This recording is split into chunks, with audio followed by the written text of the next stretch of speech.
Alright, I don't know what happened. This server just ended up on my coffee table one morning. You know, I couldn't kick it out. That would be cruel, so I had to take care of it. Problem is, they're pretty loud. I found that there's these soundproof server cabinets which are advertised to take pretty good care of this problem. So I bought one, and I needed to get it up my stairs. It fit by literally a half an inch. But thanks, Dad, for helping me get that up the stairs. So, with zero trial and error at all, I was able to slide the server into its rails and get it racked. Yeah, I wouldn't recommend lifting it this way, or attempting to prop it up on other computers, but it worked in the end.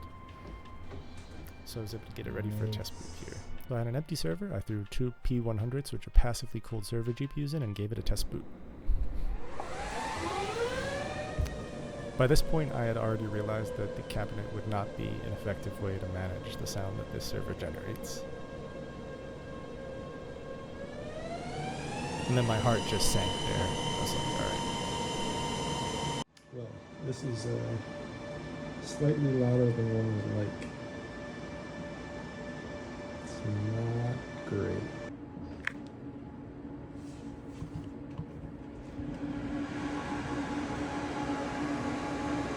You can tell it still made a substantial difference in the sound, and when the server was running at idle, it was actually making it pretty tolerable. But as soon as it was under any load, that combined with the fact that the cabinet would trap heat would make the fans run faster than they would otherwise. So this might have been a bad decision, but undoubtedly those fans are entirely too loud. So I don't know if it goes without saying, but my plan from then on was to attempt to water cool this server. So I came across this site, Mod My Mods, say that 5 times fast, which is a great supplier of liquid cooling supplies and knowledge. I spoke to Austin there, who was incredibly helpful in answering my billion questions and providing a parts list.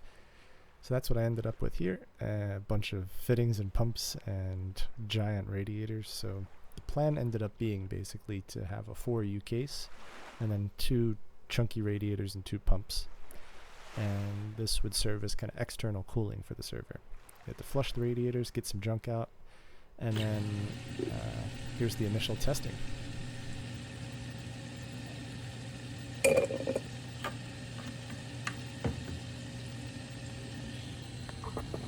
Both pumps are running. So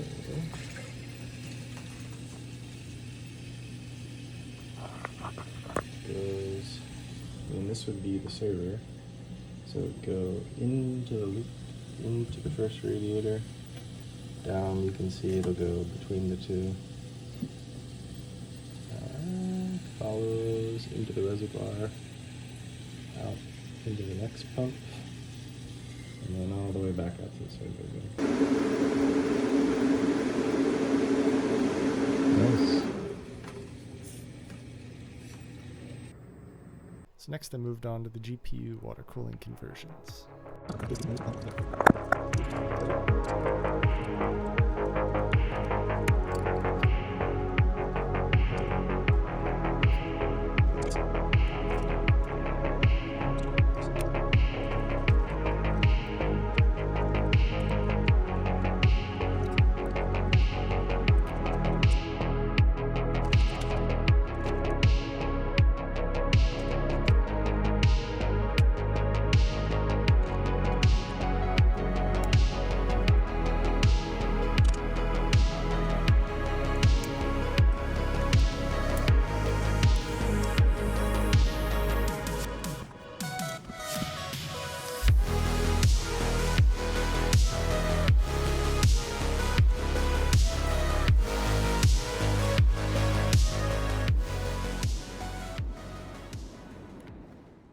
One thing to note with the 3090s in particular is that these 2 jumpers and capacitor need to be ripped off in order for the water block to fit properly. This is for the Zotac 3090. Okay, with the cooling case kind of covered for now, I moved on to cooling the actual server. So I started with the CPUs. Naturally, Supermicro created a proprietary post layout for their CPU coolers. So I had to drill out the closest mounting bracket supplied with the CPU cooling blocks. Next, I was on to mounting the distribution plate, and as luck would have it, the fan mounting hardware lined up exactly with the supplied mounting hardware from the distribution plate, so I was able to get a setup like you see here. So next, I was starting to plan out the tube routes. That was fairly straightforward given the positioning. And so here's the CPU loop, first idea, and working towards looping in the first two GPUs. So I figured conservative approach, I'll do some pressure testing at this point. That went well, so the next step was to add an inlet and outlet and actually test the loop.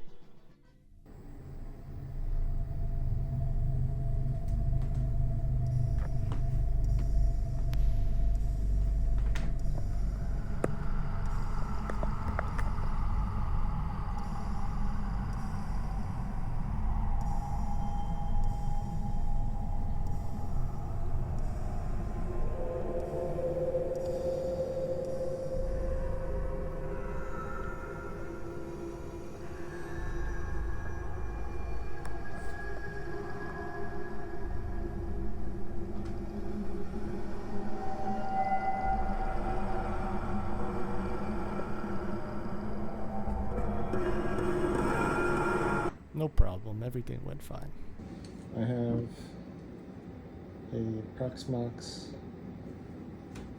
ISO loaded on this USB drive.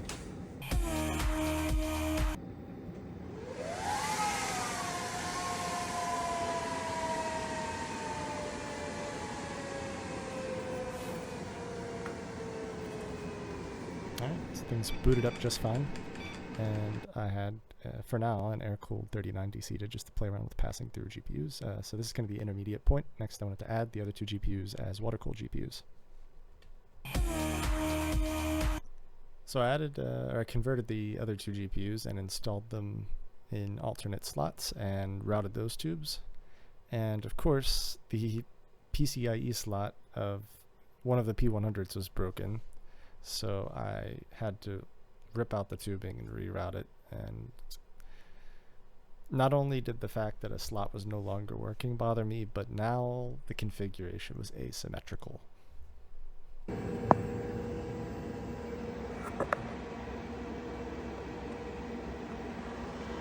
That being said, 4 GPUs are still installed, no leaks, everything is functional. So it kind of felt like a good milestone to reach. So I racked everything. Not only did it work, it was very quiet, and that actually obviated the need for the soundproof cabinet now. So I ditched it.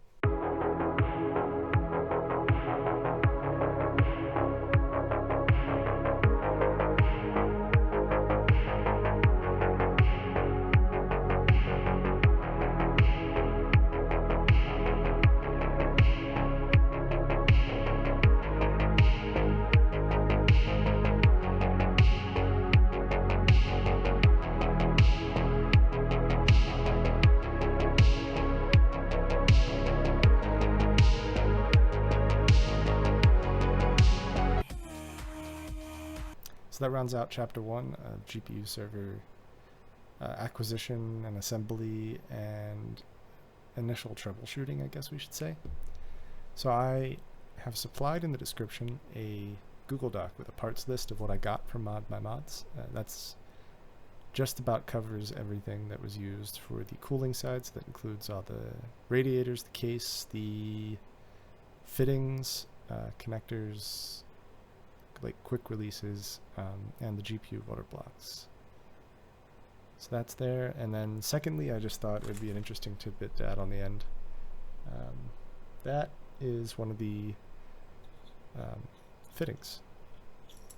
So inside of this are brass compression rings, which you can barely see.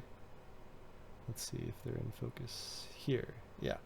So these things are like compression rings that wrap around each tube and help it seal against the fitting, but they're also razor blades. So I learned the hard way when rerouting, having to recut tubing and take one of those off and put it back on. that it's not fun to have your fingertips sliced for a couple weeks. It does make grabbing things interesting, so just take care to avoid any sort of movements that could put your fingertips on the edges of those things. Seems like it would be pretty intuitive, but yeah, I managed to do it anyway. So that's that. There will be more on the way. I've already managed to break the server since doing all this, so there'll be more content on troubleshooting a motherboard replacement.